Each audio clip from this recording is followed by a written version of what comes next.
BTech first semester के सभी बच्चों का मेरे क्वांटम ऑनलाइन चैनल पर स्वागत है। और आज का जो टॉपिक है वो बायोगैस है। बायोगैस या गोबर गैस के नाम से जाना जाता है। टॉपिक इम्पॉर्टेंट है, कभी कभी इस पर शॉर्ट नोट लिखने को दे देता है। तो ये फ्यूल से संबंधित टॉपिक है। आपका जो फ्यूल चैप्टर है इसका ये टॉपिक है। तो टॉपिक बहुत ही आसान भी माना जाता है। कुछ बेसिक बातें आपको पता होनी चाहिए और एक डायग्राम आपको ड्रॉ करना होता है। तो ये जो टॉपिक है हम शॉर्ट नोट्स के फॉर्म में देखते हैं और जब भी आएगा तो फुल मार्क्स में आएगा, 5 मार्क्स में आएगा। तो उसके हिसाब से आपको इसको तैयार करके जाना होगा। तो क्या क्या इंपॉर्टेंट बातें हैं, बायोगैस किसे कहते हैं, क्या उसका कंपोजिशन है, कैसा उसका डायग्राम आप बना सकते हैं, ये सारी बातें हम यहाँ पे डिस्कस करेंगे। तो काफ़ी इंटरेस्टिंग होने वाला है। तो स्टार्ट करते हैं। सबसे पहले देखते हैं इसका डेफिनेशन कि व्हाट इज़ अ बायोगैस। तो मैंने डेफिनेशन लिख दिया है यहाँ पे कि biogas refers to a mixture of, मैं पेन भी ले लूँ साथ में, to a mixture of different gases produced by the breakdown of organic matter in the absence of oxygen. ये कह रहा है कि बायोगैस जो है डिफरेंट काइंड्स ऑफ गैसेस का मिक्सचर है और जो कैसे बनता है, ऑर्गेनिक मैटर के ब्रेक डाउन से, यानी उसके विघटन से बनता है, और वो भी इन अब्सेंस ऑफ ऑक्सीजन, ऑक्सीजन की अनुपस्थिति में। यानी पूरी जो प्रोसेस है वो कैसी है, एनएरोबिक प्रोसेस कहलाती है। तो पूरी प्रोसेस जो है वो एनएरोबिक प्रोसेस के नाम से जानी जाएगी। फिर नेक्स्ट लाइन हमने दिया है, it is a biochemical process. It means कि जो बायोगैस बनने की प्रोसेस है वो एक बायोकेमिकल प्रोसेस है और इसमें कुछ सर्टेन क्लास के बैक्टीरिया पार्टिसिपेट करते हैं, जो क्या करते हैं, जो ऑर्गेनिक वेस्ट को यूज़फुल बायोगैस में कन्वर्ट करते हैं। तो उसी बात को यहाँ लिखा गया है, it is a biochemical process and the certain types of bacteria convert the biological wastes into useful biogas। Useful biogas में ये इसको चेंज करने का काम करते हैं। फिर नेक्स्ट लाइन दिया हमने, since the useful gas comes from biological process it has been termed as biogas.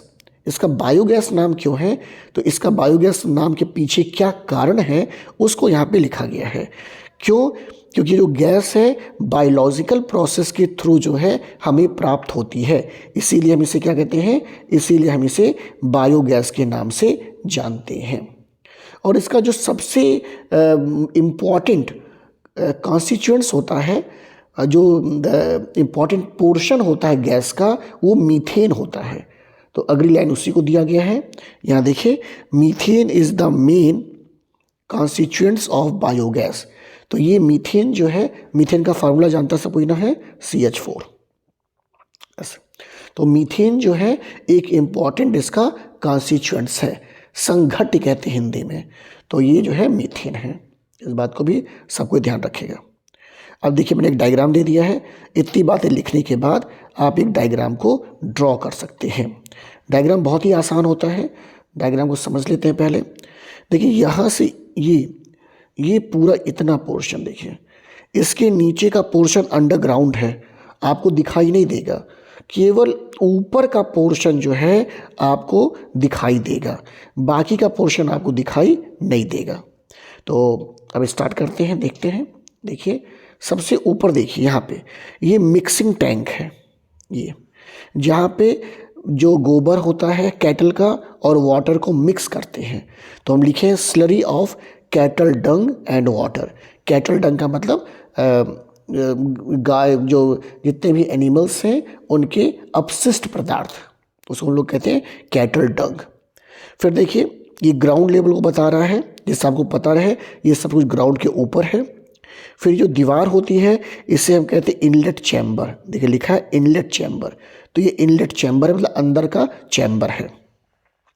ये बीच का जो पोर्शन है जहाँ पर डंग एंड वाटर मिक्स हो रहा है, तो इसे हम कहते हैं डंग एंड वाटर मिक्सचर टैंक। और सबसे नीचे जो होगा ये पोर्शन, ये वाला पोर्शन, ये पोर्शन कहलाएगा डाइजेस्टर टैंक। यहाँ चीज़ें डाइजेस्ट हो रही हैं, मतलब बैक्टीरिया जो है ऑर्गेनिक मैटर का ब्रेक डाउन करता है। तो सबसे नीचे ये पोर्शन है। और चूंकि गैस हल्की होती है तो ऊपर के पोर्शन में यहाँ पे कलेक्ट हो जाएगी। गैस को बाहर निकालने के लिए गैस वाल्व लगा हुआ है। और ये देखिए लिखा है आउटलेट फॉर बायोगैस, यानी यहाँ से आप गैस को ले सकते हो। फिर आगे देखिए ये स्लैब लगा है, स्लैब का मतलब ऊपर से कवर करने के लिए। फिर देखिए ये आउटलेट चैम्बर है, यानी जो भी चीज़ें ऑर्गेनिक मैटर जो है जब डिकम्पोज हो जाएगा तो उसके बाद का जो वेस्ट मटेरियल है वो ये है। और यहाँ देखिए ये ओवरफ्लो टैंक है, ये ओवरफ्लो टैंक है। इस ओवरफ्लो टैंक से उस मटेरियल को बाहर निकाल लेंगे और उसका इस्तेमाल फर्टिलाइज़र के रूप में अपने खेतों में हम कर सकते हैं।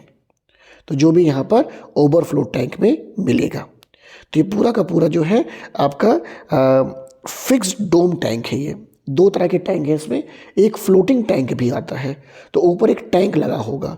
ये फ्लोटिंग टैंक नहीं, ये फिक्स्ड वाला है। तो आप कोई भी एक लिख सकते हैं, किसी एक का डायग्राम बना सकते हैं। तो ये डायग्राम आसान बनता है, आसानी से बन जाता है, तो हम लोग इसको प्रेफर करते हैं। तो ये डायग्राम साथ में बना दीजिएगा। अब देख लीजिए, हाँ ये बहुत इंपॉर्टेंट है। कभी कभी तो केवल कंपोजिशन ही पूछा है 2 नंबर में, कि बस कंपोजिशन बता दो आप इसका। तो देखिए कंपोजिशन में जो सबसे इंपॉर्टेंट गैस है मीथेन है, कितना पाई जा रही है 50 से 60%, 50 to 60%। दूसरा कार्बन डाइऑक्साइड है 30 to 40% है। हाइड्रोजन जो है 5 to 10% है। नाइट्रोजन 2% है। और H2S जो है ये जो है ट्रेसेस में पाई जा रही है, मतलब सूक्ष्म मात्रा, इसको कहते हैं सूक्ष्म मात्रा। तो ये सूक्ष्म मात्रा में पाई जा रही है कौन सी गैस, H2S। तो ये कंपोजिशन याद रखिएगा, सबसे अधिक मात्रा में मीथेन पाया जा रहा है और सबसे कम मात्रा में H2S पाया जा रहा है। कार्बन डाइऑक्साइड सेकेंड नंबर पर है, फिर उसके बाद हाइड्रोजन है और फिर उसके बाद नाइट्रोजन गैस आती है। तो कंपोजिशन सभी लोग याद कर लेंगे। आगे देखते हैं।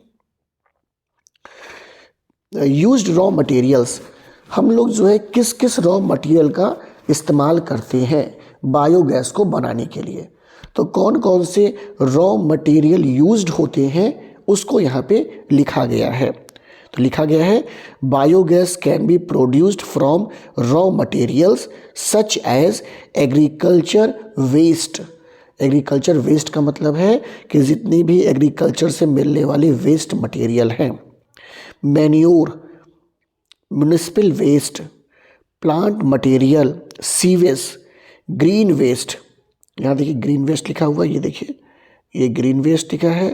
एंड साथ ही साथ फूड वेस्ट, तो यहाँ पर देखिए क्या लिखा है, फूड वेस्ट भी यहाँ पे लिखा गया है। तो ये सारी चीज़ों को हम किस में इस्तेमाल करते हैं, इन सभी चीज़ों को जो है रॉ मटेरियल के फॉर्म में हम इस्तेमाल करते हैं। साथ ही साथ एक लाइन मैंने और दिया है कि it is a renewable and environmentally friendly fuel. ये इन्वायरमेंटली फ्रेंडली फ्यूल है क्योंकि एक तो ये एटमॉस्फेयर को क्लीन कर रहा है और साथ ही साथ इससे कोई प्रदूषण भी नहीं हो रहा है। तो ये लाइन भी याद रखिएगा आप इसके बारे में। तो ये इंपॉर्टेंट जो भी चीज़ें हैं मैं इसको एक जगह कलेक्ट कर देता हूँ आपके लिए कि आप 1 से 2 बार पढ़ें। तो काफ़ी लंबा भी नहीं लिखता हूँ मैं, जिससे आपको याद रहे। एडवांटेज बहुत इंपॉर्टेंट है इसका कि क्या क्या इसके एडवांटेजेस हैं। तो देखिए क्या क्या एडवांटेजेस हैं, इसको मैंने पॉइंट वाइज लिखा हुआ है। देखिए, by using a simple technology agriculture, industrial and municipal wastage can be converted into biofuel. कह रहा बहुत ही सिंपल टेक्नोलॉजी का इस्तेमाल करके agriculture, industrial and municipal wastes को हम लोग बायोगैस में परिवर्तित कर सकते हैं। तो बहुत अच्छी बात कहा इसने और ये बहुत इसका बड़ा एडवांटेज है। नेक्स्ट कह रहा है द लेफ्ट ओवर रेजिड्यूज, मतलब जो ओवरफ्लो टैंक में हमें प्राप्त होता है, can be used as bio fertiliser. हम उसको बायो फर्टिलाइज़र के फॉर्म में भी इस्तेमाल कर सकते हैं।